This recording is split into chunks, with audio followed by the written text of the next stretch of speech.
candidate surging in the polls to become South Carolina's next governor, term limits, redistricting, and conservative values. That's right, I'm Nick Reagan, and in this episode of We The Palmetto, Congressman Ralph Norman is in the hot seat as I try to find his most liberal hot take. We talked to Lowcountry voters. Trump was in true campaign form. Voting is officially underway. Joe Biden spoke here in the heart of downtown. Thank you for having me. I appreciate it. If you've got questions for candidates or want to know more about a complicated political issue, make sure you send us an email at wcscpolitics@live5news.com. Joining me now, Congressman Ralph Norman. First off, thank you so much for being here. My pleasure to be with you, Nick. Okay. First off, you are kind of surging in the polls. There was a poll recently that showed you've now overtaken Representative Nancy Mace, still in that third spot, but you've gone up here, all by design, calculated in this last couple of weeks. Yeah, it really was, Nick. I hadn't spent any money up until the time that I thought people were paying attention. There was some candidates spent back in October of last year. That was too, for me. It didn't make sense to me. So I waited till I thought people were listening, and now they're paying attention to this race, which is a all-important race for South Carolina. What do you think is resonating with voters that are saying, hey, maybe I want to be in the Norman camp? What I have seen on the campaign trail is the voters of South Carolina want conservative government. They want people who have a track record. They want business people. They want to not only hear politicians say something, but they want to make sure they follow through with it. And I'm the only one that's got a track record. And the government in South Carolina needs to be run like a business. And I've got 40 years of experience in running a business, and I've got a solid political career that backs up everything that I'm saying. So if I had to say one word, they want freedom, and freedom to live their lives. Sure, they want less taxes, less government, less regulations, and it's just a hallmark of what I fought for ever since I've been in Congress and the short time I was in the state legislature.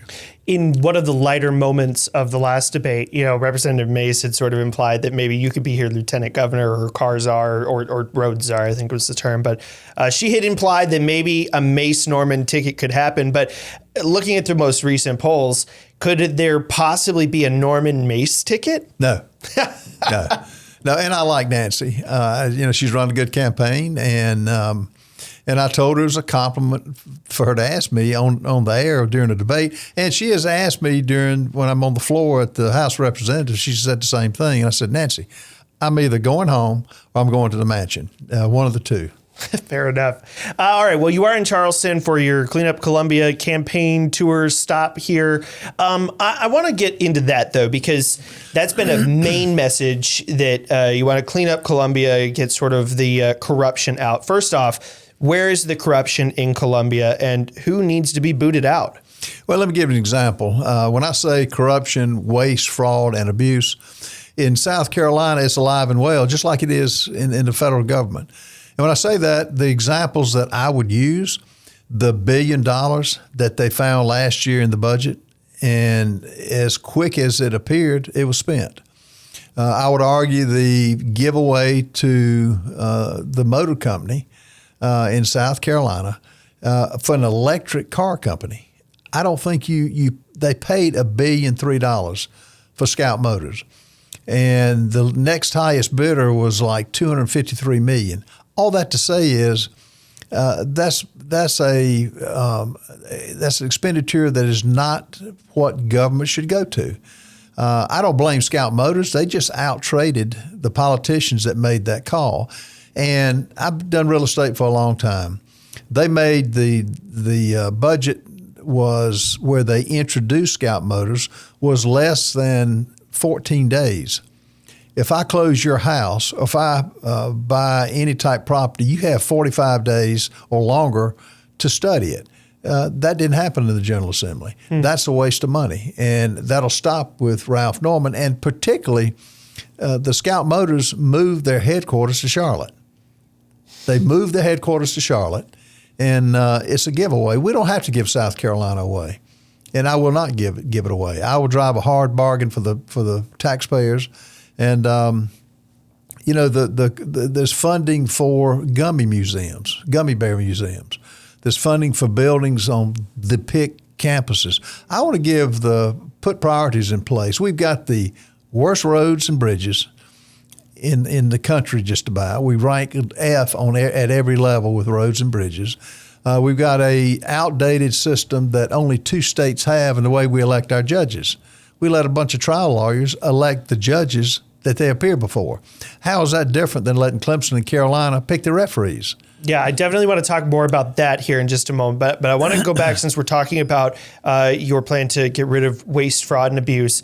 I think you have suggested an SC Doge type organization or department might be necessary. What does that look like under your administration? What that looks like is I will have a forensic audit done of every agency, and I will bid it out so that I know that the taxpayers are getting a good deal on the ones that actually do the audit. But it's the same thing we do in our businesses. It's the same things families go through, maybe not that extensive, but this budget has grown. It's doubled in the last 10 years, the expenditures. And it's, as I see all over when I speak, we don't have an income problem. We got a spending problem, and it's not in the right areas that needs to be. To me, that's waste, fraud, and abuse, and you have to have an audit to show you where it is. The other thing you have to do is act on it. This will not be something I just put on the shelf and say, have a nice day. I will put it online, what's going to have to be cut, and I will put online, we're going to cut your taxes. We're going to reduce, hopefully, every agency of government, particularly the DOT. I will want to see how much is just bureaucratic waste versus actually going to, in the case of roads, asphalt, gravel, subgrade, and that type of thing. But I will do that to every agency and have people that really we will have a laser focus on where our money's going. Do you have an estimate right now of how much waste, fraud, and abuse there is in the South Carolina government, or do you need that audit first? Really, you need the audit to tell you where it is. And you need the audit to be unbiased, and you need an audit to pinpoint exactly what we're talking about. But if you look at the debt situation in South Carolina, it's per the Constitution, we have to have a balanced budget. But if you look at one of our major electric providers, Santee Cooper, it's a $9 billion debt that somebody's got to pay for. And so we just got a lot of core issues that have not been addressed, and we will do it we will fund it through cutting out needless programs and needless expenses. Doesn't creating a department specifically to get rid of waste, fraud, and abuse simply expand the state government? If I was somebody who just did the report and then let it lay and not act on it, that's not Ralph Norman. I will put where I think the money should not go. And the Scout Motors is a huge deal, as an example. And I don't know how many other giveaway programs that they have, but it needs to be examined. And I will take it to the people in South Carolina and say, this is why I think this needs to be cut. This is where I think our priorities should be. And what better priorities than something we use every day, which is our roads and bridges, which our roads, 45% of them are deficient. And bridges, we got 1,000 that are not safe to drive on. In a similar vein to corruption in Columbia, you've also said that all of the rhinos need to be primaried. Mm-hmm. Who are the rhinos and who needs to be primaried? It's like one of my good friends called. He runs on the Republican ticket, been there a long time, and he said, I take offense at you saying that I'm corrupt. I said, look, I know your voting record, and call it corrupt, call it waste, call it fraud. If the shoe fits, wear it. And a good man, but get this, we've got 88 Republicans who campaign on less government, less taxes, less regulations. We got 36 Democrats. Why has government doubled in the last 10 years? Why has the cost of living in South Carolina gone up? Have we looked at our electricity bill? Has it come down? No. They're getting ready to go through a series of rate increases.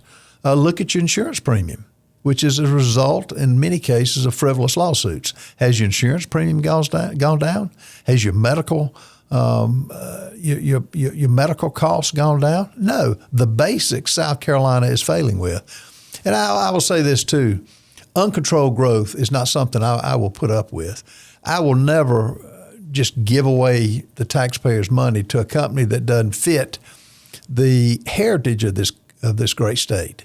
And I just spoke a minute ago, and one thing I've realized, what has been woven into the fabric of the heritage in South Carolina, faith, family, and freedom. Those three things are common everywhere I go.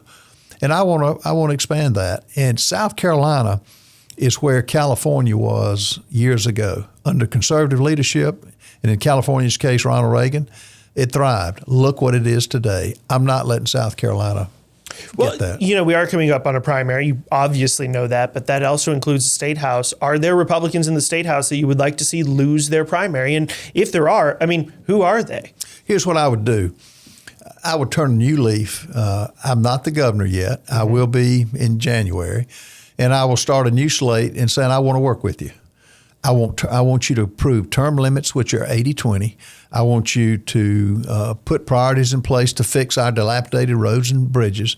I would like you to change the way we elect our judges. I don't think that's fair. Look at the criminals that in some of the recent cases, Logan Frederico, who was shot to death in Colombia. The accused had been let out of prison, 20 some times.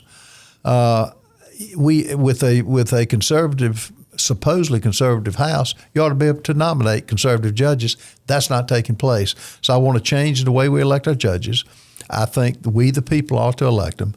And I think we ought to have some type of loser pays where everybody's not getting sued for frivolous things. Look at the restaurants that are closing that sell alcohol. There's not one restaurant in Charleston or anywhere in the state that is not having to charge double prices because of the fear of having to battle something in court. And they call it the joint and several situation that exists now with if you drink too much in one restaurant, go to another one, they bring them all in. That's not fair. Yeah, and I'll accept your answer that we'll start primarying the rhinos after you're elected, give everybody sort of a clean slate and allow them to sort of restart, if you will, and see if they get on board. Let's talk about judges, though, because you've already been talking about it, but this is a big one you've been a loud voice on, and there have been some loud voices out elsewhere as well. How would you like to see judges selected in this state? Well, I would take from other states that get it right. I think that the public ought to elect them. I think you have some guardrails. Electing judges. Correct. Electing judges, and maybe just the Supreme Court. I think the magistrate level is different. The circuit courts are different, but definitely not let who they appear before have a say-so in selecting them. That's a conflict of interest. Always has been. That's why Virginia is the only state that does it like South Carolina does it. Well, my understanding is that right now there's, the Constitution sets up our system, Correct. Which means if you wanted to change it, you need to change the South Carolina Constitution. And you need 2/3 vote. And can you do that? We're going to find out. We're going to find out. And I think the only way I can do that is go directly to We the People. Go to every city, every county and say, this is what we have. This is why we want it changed. And you said name people personally. I will do that if they oppose it. I will ask them to come on board because any rational person, whether you're in politics or not, knows that's not a fair system. And again, the analogy, would you let Clemson and Carolina pick their referees? No. And it's a conflict. And so I would ask for them to come along. And who knows, they may morph into conservatives. They sure campaigned on it. They sure were elected, and let's see if they back it up. While we're talking about the legislature and what they can do, right now, as you and I are speaking, the state legislature is considering various maps for a redistricting effort. Which map do you like? Is there a map that you like right now? Well, the one that's out of whack is District 6, Jim Clybur's district. Right. If you look at it, if you look at the jigsaw lines, which has been done in fairness on both sides, but that one in particular was racially motivated that cut neighborhoods out, and you'd have to be a surveyor or a mystic or a psychic to figure where to go vote. Because I think it's 14 counties in District 6. Yeah, it goes from Columbia to Charleston. 8 of them, are cut up. And you draw it's a fair way to draw it. And I don't look at it. People say, well, that's automatically going Republican. It depends on who the candidate is. And Jim Clyburn's been there 30 plus years. If he's done a good job, if he has earned the trust of the people, then he will have a good shot at going back in. Now, if he has not, and I would argue that supporting Joe Biden, who train wrecked this country, is not in sync with the majority of South Carolinians. But I'll let the people decide. And the ones I have heard from, they're desperate to have a map that's drawn carefully and one that they feel like they have a vote. I mean, those voters have to go somewhere, though. I mean, obviously the benefit of having a majority Democrat district is that you can lump all the voters into one, give them one seat, and have a bunch of other safe Republican seats. Do you have any concerns that how the lines may be redrawn could impact your district or Nancy Mace's district? The 1st Congressional is one that at one time was a purple district, now sort of more light red, but voters got to go somewhere. Do you have any concerns that the lines could be drawn in a way that backfires on Republicans? Well, see, I don't buy the argument that the Democrats are voting Democratic. They've only had one choice in the last 30 years.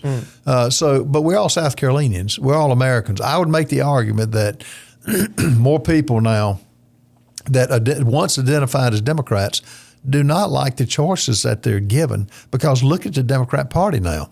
It's a Marxist socialist party. Government runs everything. Look at how Clyburn votes.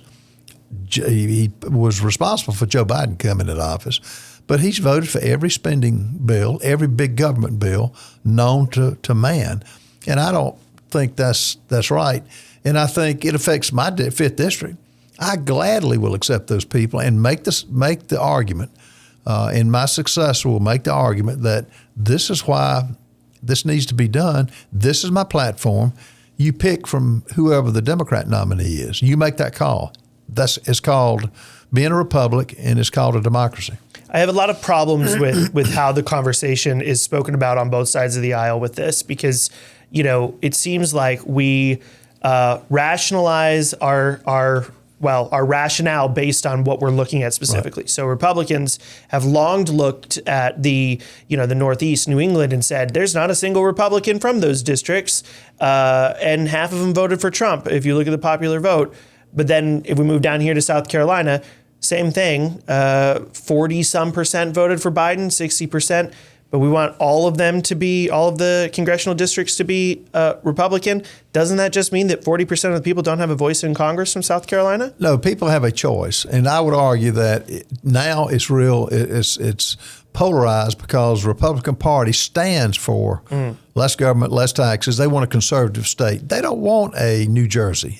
They don't want a California that's totally government run. But let the people pick that. But don't they only have a voice if the districts are drawn in a way that, provides a semblance of equal representation? Equal representation means equal lines that doesn't take into account race. Okay. Don't take anything into account. Draw the lines fairly. We all have to come up with roughly 715,000 people. Draw the lines that represent that.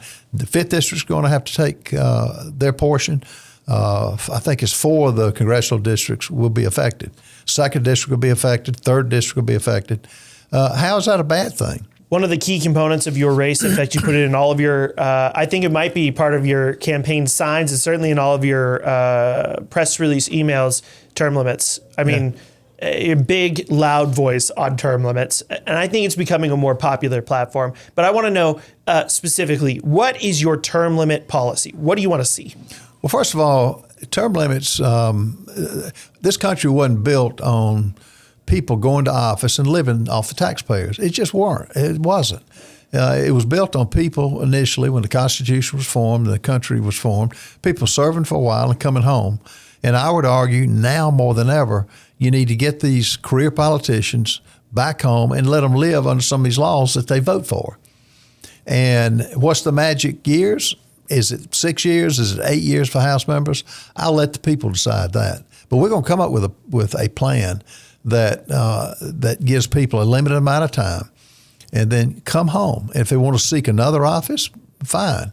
But it's gotten out of whack. Look at Congress. Look at the track record. with 39, 40 trillion in debt. We haven't done the job. The results hadn't been there. And I would argue in South Carolina, with the way we've grown government, the way we've let our infrastructure, which we use every day, we've let it go by the wayside. We haven't focused on the things that make this state great. So the people who had been in office, and it's made up of 30% lawyers, and which I'm not a lawyer, and I think if we get the judicial system right, that'll be a big step forward in between that with that particular body of people. But overall, you just shouldn't stay there to live. I think it ought to apply with staff too. If you've been a career bureaucrat for X period of time, it's good to get out and find something else. And I would say this too: you need to have made money and lost money to go into politics. You should not have been have received a government paycheck all your life, basically. Well, I just wonder, because you've been in politics for 20 years at various levels. Do you consider yourself a career politician? No, I'm the poster child for putting term limits on myself. I'm giving up a perfectly good congressional seat that I can stay in, and people have told me you stay for the rest of your life. That's not what I'm about. I came in mid-17. I've been there for 4 terms. I'm giving it up. I did the same thing when I ran for the House. I gave up. It came in a midterm. I gave up my seat. My opponent at the time did not. So I'm not a career politician because I'm the one that is term limiting myself. And I'm perfectly willing to, as I told Nancy Mace, I'm either going to the Capitol as governor, and I'm not going to be a lieutenant governor. I'll either go there if the people so choose and serve the 4 to 8 years and make a difference. Fair enough. Congressional approval rate in the toilet, if we're being honest here, I think it's 10%, is what I saw somewhere. Why do you think the congressional approval rate is so abysmal? You look at the results. Crony capitalism is killing this country, meaning people putting candidates in office, funding their campaigns, and they go to Congress and they vote, basically in many cases bring money back to their people that put them in office. They don't vote for what's good for the country. The health of this country is in trouble right now. And, my job as governor will be to recruit people who have nothing to game the system with. They want to go serve. I'm one of the few. I didn't make my money in politics. The years I've been there, I've lost money, as it should be. I made my money outside of politics, and that's a big difference. That's one of the real reasons why you need term limits. But people have, look at Chuck Schumer, brought money back to New York, keeps getting reelected after year. Gavin Newsom gets reelected. Tim Walz got reelected. They're bad for the state, and they're paying the price. And it's time for the American people to wake up. And I'm only as good as my record. And if you look at my record, everything I'm saying to you today, I back up. I've got the Turning Point USAs. I got the taxpayer superhero. And not because I'm going after a record. That's my core values, my core beliefs.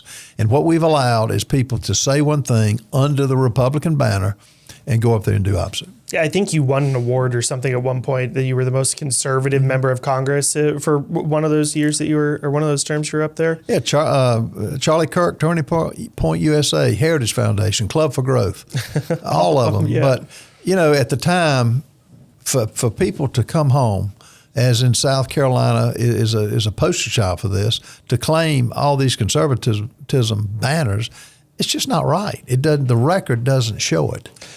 Well, before I give you, I always give everybody sort of their final pitch. I give them, get your closing statement ready here. But first, I want to ask you kind of a fun question, and I love asking, especially conservatives, this. What is your? And we'll see if you answer. What is your most liberal take? My most liberal take? Yes, your most liberal position. There's not a liberal bone in my body. To be honest with you, there's not a liberal bone. I don't agree with liberalism.